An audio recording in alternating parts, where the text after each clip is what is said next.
Okay, well, anyway, here's what I did. I went out last night and I put a few coats of Plastidip on this thing. I think I did 4 or 5 coats. You have to do them every half an hour, or minimum of a half an hour drying time between them.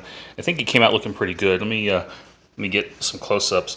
A couple of little dents in the foam didn't get covered up as well as I would have liked, but you know I'm okay with that. Again, this is a quasi-experimental piece, so generally I'm not too worried about any little flaws or anything like that. I do a better job the next time around.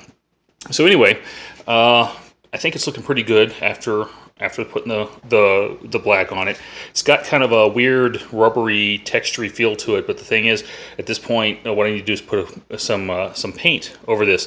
The plan is to get a can of silver spray paint. Although I could probably just brush on the I can probably just brush on the steel enamel model paint that I have.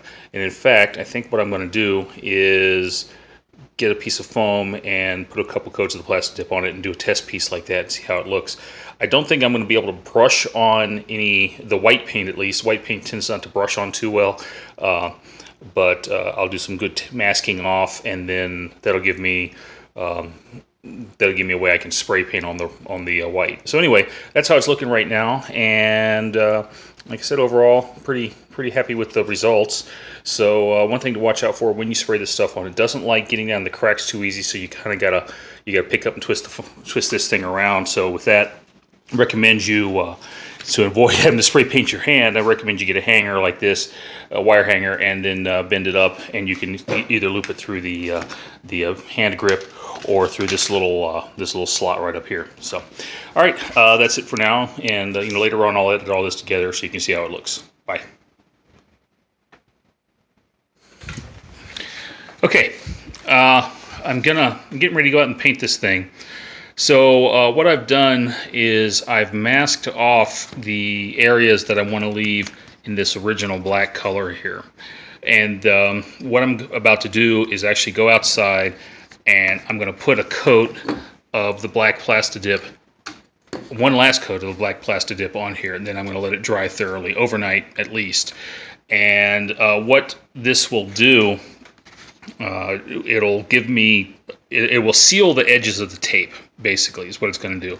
So by painting over it, when I come back and I put on, say, the steel down here, or I spray paint the white on, I'm not going to get any bleed through.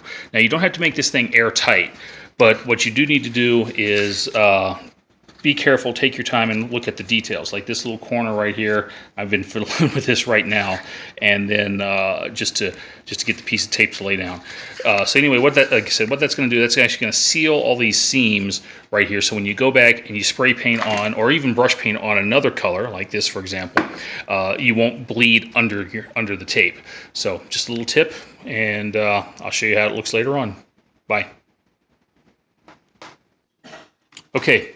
Here's an update on the painting that I've been doing today. And, well, anyway, if you remember, I gave the pistol body, the entire body, coat of the Plastidip.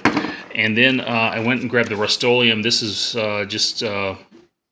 just white Painter's Touch Ultra Cover Paint and Primer. And I'm a little... Well, I'm not sure how it worked, why it worked out the way it did.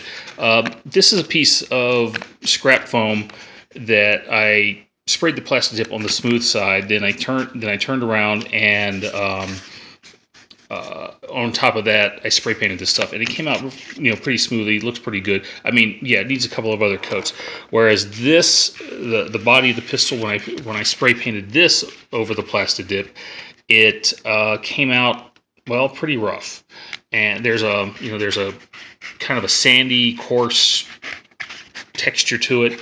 If I get up close, you can see what I'm talking about. Just not smooth. Now, I did take an emery board, and I buffed a few of these areas right here, and I smooth the paint out. But what I'm thinking is I might want to just stick with the Plastidip. You can get the Plastidip in white, and you can get Flexidip, Rust-Oleum Flexidip, in a lot of different colors. Although I haven't experimented with that.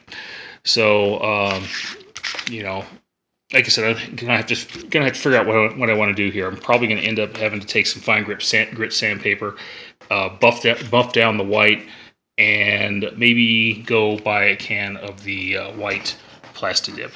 So anyway, I do want to point out real quick though that this is a piece of the scrap foam, the textured side, and I spray painted that with the Plastidip, and it came out looking very, very good, and it's very flexible, and the material, there you go, you can see that the material isn't cracking at all. So this is probably a pretty good idea, pretty good solution to paint, the outside of the armor, and it did go on this the untextured side fairly smoothly without a sealant. So it looks like the Plastidip might be the way to go.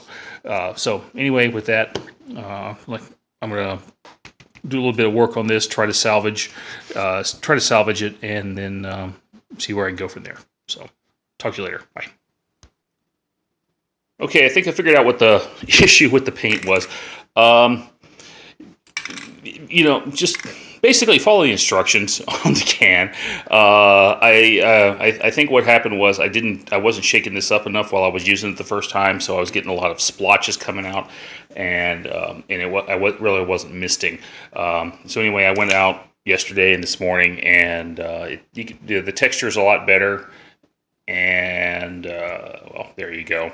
So needs a couple more coats, but anyway, basically what I did was I just shook the snot out of it, and then stood back and used a lot of light sprays. I managed to get a couple of coats on it this morning, and I think it's looking okay. So anyway, next step is to paint this area right here with some of the steel. That's just going to get brushed on. And then I'm going to take off all the masking that I did, because all the remaining painting is going to be done by hand. So, and of course, I'll show you that as well. So, talk to you later. Bye. Okay, another quick update on what I've been doing.